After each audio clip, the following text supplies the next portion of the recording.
مجھے آپ یہ بتائیں کہ اکثر ہم نے دیکھا کہ گاندھی صاحب یہ فرماتے ہیں کہ جو ایک طالب علم ہے اس کو چاہیے کہ ہمیشہ ریوزٹ کرے اپنے جو بھی اس کے افکار و نظریات ہیں، اور ایک ریویو کا پروسیس ساری زندگی جاری رہنا چاہیے تاکہ جمود آپ کے اوپر طاری نہ ہو.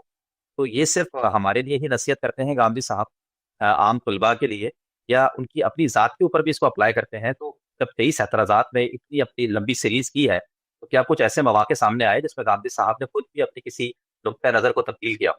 جی، دو چیزیں ہوتی ہیں اس میں میرے بھائی. ایک تو رویے کی جہاں تک بات ہے اصول میں، تو میں اس کو بلا مبالغہ عرض کر سکتا ہوں. لوگ اس کو شاید اس پس منظر میں دیکھیں کہ ہم ایک شخص سے محبت رکھتے ہیں، اس کے ساتھ جڑے ہوئے ہیں، لیکن اس کی پرواہ کیے بغیر یہ میرا دیانتدارانہ تجزیہ ہے غامدی صاحب کی شخصیت کے بارے میں، کہ ان کی جو تمام تر آنیسٹی ہے نا وہ علم کے ساتھ ہے، نہ اپنی آراء کے ساتھ ہے، نہ اس منہاج کے ساتھ ہے جس کو وہ اپنا چکے ہیں، چاہے وہ مولانا فراہی کا منہاج ہو یا مولانا مودودی کا منہاج ہو یا کچھ بھی ہو نا دبستان شبلی سے.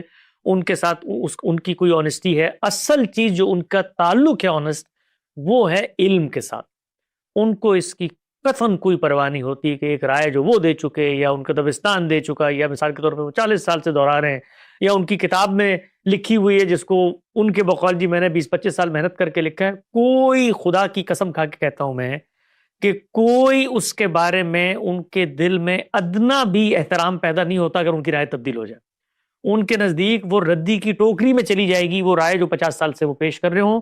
ان کے ہاں یہ تصور لوگ ان کو پہچان ہی نہیں سکے. میں سچی بات عرض کرتا ہوں کہ ہمارے ارد گرد کے لوگ اس شخص کی اس عظمت کو پہچان ہی نہیں سکے کہ اس کی تمام تر تعلق احترام اور آنیسٹی سچائی کے ساتھ ہے.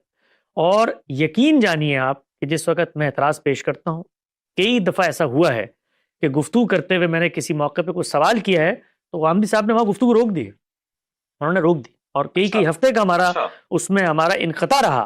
اس لیے کہ انہوں نے کہا جب تک یہ بات مجھ پر خود واضح نہیں ہوتی جو میں پیش کر رہا ہوں، مجھے خود تردد پیدا ہو گیا اس اعتراض کے جواب میں. یہ نہیں ہوتی تو میں اس اعتراض کو قبول کروں گا، لیکن اس پر جب غور و فکر ہوتا ہے، تدبر ہوتا ہے، تو نئی نئی راہیں کھل جاتی ہیں.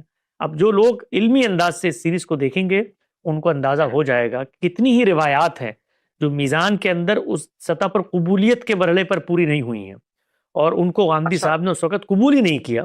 وہاں پر پورا کا پورا استدلال کا زور یہ ہے کہ یہ روایات اصل میں اس کے خلاف ہے. لیکن جب آپ نے روایت پر غور کیا ہے تو اس کی ایک توجیہ ہو گئی ہے، اس کی ایک اور انڈرسٹینڈنگ ڈیولپ ہوگی. اس طرح سے گیپس آتے ہیں، بہت ساری چیزیں خود ایک صاحب علم دیکھ رہا ہوتا ہے. میں اس کی کچھ مثالیں آپ کو دیتا ہوں.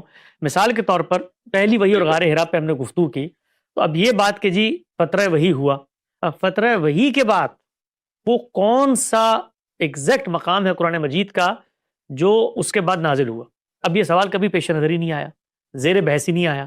تو ہم تو وہاں کچھ اور بتا رہے تھے، لیکن وہاں پر ایک ضمنی سوال ہوا، اس پر کئی ہفتے کی تحقیق ہوئی، اور اس کے نتیجے میں آپ یہ دیکھیے کہ پورا کا پورا متعین کر کے پیغام صاحب نے بتایا ہے کہ یہ وہ جگہ ہے جہاں سے فترہ وحی کے بعد آغاز ہوتا ہے، اور اس کو پھر انہوں نے کوالیفائی کیا. اسی طریقے سے غار حرا، اب غار حرا کے بارے میں ان کے چند اطلاقی تبصرے ادھر ادھر سے لوگوں میں پہنچتے تھے، لیکن پہلی دفعہ اس حقیقی روایت کو دریافت کیا گیا کہ جس کے اندر وہ پورا واقعہ اصل صورت میں نقل ہوا ہے، اور اس میں جو تمام اعتراضات پیدا ہوتے تھے وہ سب کے سب رفع ہو جاتے ہیں. اسی طریقے سے سبع تعارف کی روایت ہے، وہ روایت میزان میں زیر بحث آئی ہے، لیکن جس وقت آپ نے پوری کی پوری علم کی پیشکش کو عہد بعہد بیان کیا ہے تو جس سطح پر وہ روایت آ کر کھڑی ہو جاتی ہے اس سے وہ مسئلہ ہی حل ہو جاتا ہے کہ وہاں پر زیر بحث ہی کوئی اور چیز ہے. تو اس طرح کی بے شمار چیزیں ہیں. یعنی میں اگر اس وقت جب اندازہ ہوتا ہے آدمی گفتگو کر رہا ہوتا ہے تو بے شمار چیزیں ہیں جس میں پروگریس ہوئی ہے، استدلال کی پیشکش بہتر ہوئی ہے، اطلاقات میں مزید تنقیح ہوئی ہے. تو یہ چیز بڑی خوشائند ہوتی ہے. ہماری امت کے علماء کو اس کو آگے بڑھ کے علم کی کنٹریبیوشن کے طور پہ دیکھنا چاہیے. اس لیے نہیں دیکھنا چاہیے کہ آپ 6-7 گھنٹے کسی کی بات سنیں اور پھر آپ اس کو ون لائنر جواب دیں. علم کی خدمت ہوئی ہے بھائی، یہ ہمارا دین ہے، اللہ اور اس کے پیغمبر نے ہم تک پہنچا دیا ہے، اس کو ایک انسان نے سمجھا ہے، آپ نے اس پر اعتراض کیا ہے، اس نے اپنا علمی سفر بیان کیا، اس میں خود کنٹریبیوٹ کیا ہے، اس نے اپنے علمی سفر کو بیان کرنے میں اس نے کنٹریبیوٹ کیا ہے کہ دیکھو غور و فکر، تدبر و تعقل کے ان مراحل سے میں گزرا ہوں، یہ میرا ٹرائل اور ایرر تھا، یہ میں نے نتیجہ لکھا تھا، یہ دیکھو اب میں یہ بات پیش کر رہا ہوں. تو اس طریقے سے چیزوں کو دیکھنا چاہیے تو آپ پھر علم کی پذیرائی کریں گے. ورنہ کوئی بھی چیز آپ سنیں گے تو اس لیے سنیں گے جی میں نے اس کا جواب دینا ہے غامدی صاحب کو.